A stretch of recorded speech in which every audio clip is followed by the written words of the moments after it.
Assalamualaikum. Pripun kabarnya nak? Semoga baik saja, tetap semangat ya.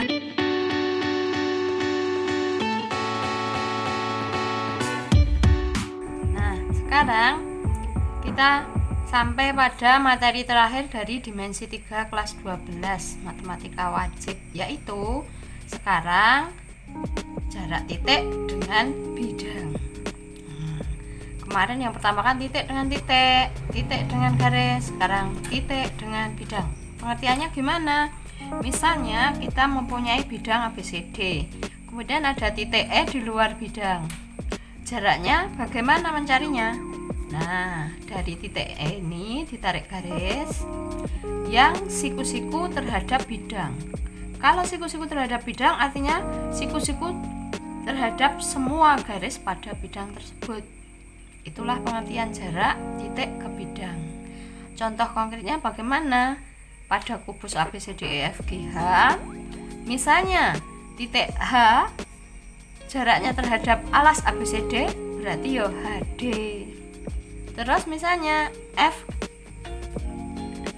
terhadap bidang CDHG, ya jaraknya berarti FG, kan siku-siku.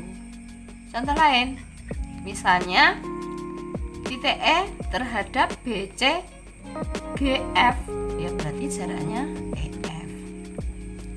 Nah, kita lanjutkan ya. Nah, sekarang contoh konkretnya di bangun ruang dan tidak pada rusuknya, tapi pada bidang yang kita buat. Yang pertama, ada kubus, kemudian yang titik P adalah titik tengah AE. Nah, yang ditanyakan titik P terhadap bidang BDHF yang diarsir. Gimana cara nyariknya?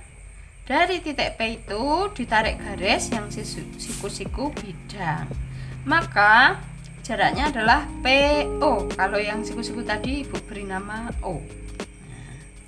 Yang kedua, misalnya sekarang ada bidang BDG.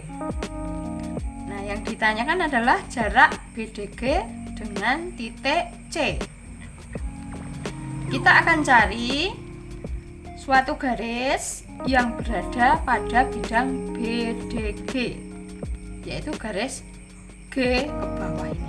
Nah, maka jarak titik C ke BDG diwakili oleh C ke garis GO. Nah, maka jaraknya adalah CO. Oke, berikutnya ada 5 segi 4 beraturan. Ditanyakan jarak titik E terhadap alas. Maka titik E kita tarik garis ke bawah yang siku-siku berada di tengah-tengah bidang. Kita beri nama titik O, sehingga jarak titik E terhadap bidang alas adalah EO. Berikutnya ini ada namanya 5 segitiga beraturan. Jadinya alasnya segitiga, terus ada rusuk tegaknya, bidang tegaknya itu ada 3 sama persis. Nah, yang ditanyakan adalah jarak titik A terhadap bidang samping BCD. Maka kita cari yang mewakili bidang BCD adalah garis D ke bawah. Nah, sekarang tinggal kita pikirkan jarak titik E terhadap garis DO ini. Maka jarak yang diminta adalah AO. Oke, masih semangat ya? Itu adalah pengertian dari jarak titik dengan bidang. Nah, sekarang pada soal SNMPTN dan selanjutnya dan soal-soal yang lain ini munculnya seperti ini. Contoh soalnya nomor 1, tentukan jarak titik A dengan BDE. Jadi ada titik A, kemudian ada bidang B, D, E berbentuk segitiga. Cara nyariknya gimana? Kita harus cari garis yang berada pada segitiga, garis yang mewakili segitiga BDE. Nah, dari situ maka terbentuk segitiga baru, yaitu AOE. Siku-siku di A. Nah, ini sudah Ibu gambar. A, E, O. Nah, untuk selanjutnya kita kan akan nyari nih jaraknya, kan kita misalkan J. Nah, untuk berikutnya sama persis dengan kemarin materinya, dari titik ke garis. Kalau rusuknya 4, setelah kita hitung maka jaraknya AO1, jadi kalau digambar di sini adalah 4/3 akar 3.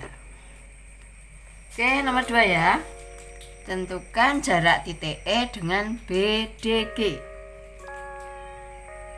Ada titik E, BDG segitiga bentuknya, maka segitiga ini diwakili oleh GO. Jadi BDG diwakili oleh garis GO. Maka yang ada sekarang adalah hubungan dengan titik E dengan garis O. Sudah Ibu gambar lagi sini. Kita akan cari bidang yang memuat E juga memuat GO. Bidang apakah itu? AC, GE. Nah, ini AC, GE. Ini gambarnya GO kan di sini sekarang. Nah, berarti yang dicari mana? Titik E ke garis GO. Berarti kan ini. Padahal EC ini adalah diagonal ruang, sehingga jawabannya jarak EX adalah 2/3 diagonal ruang.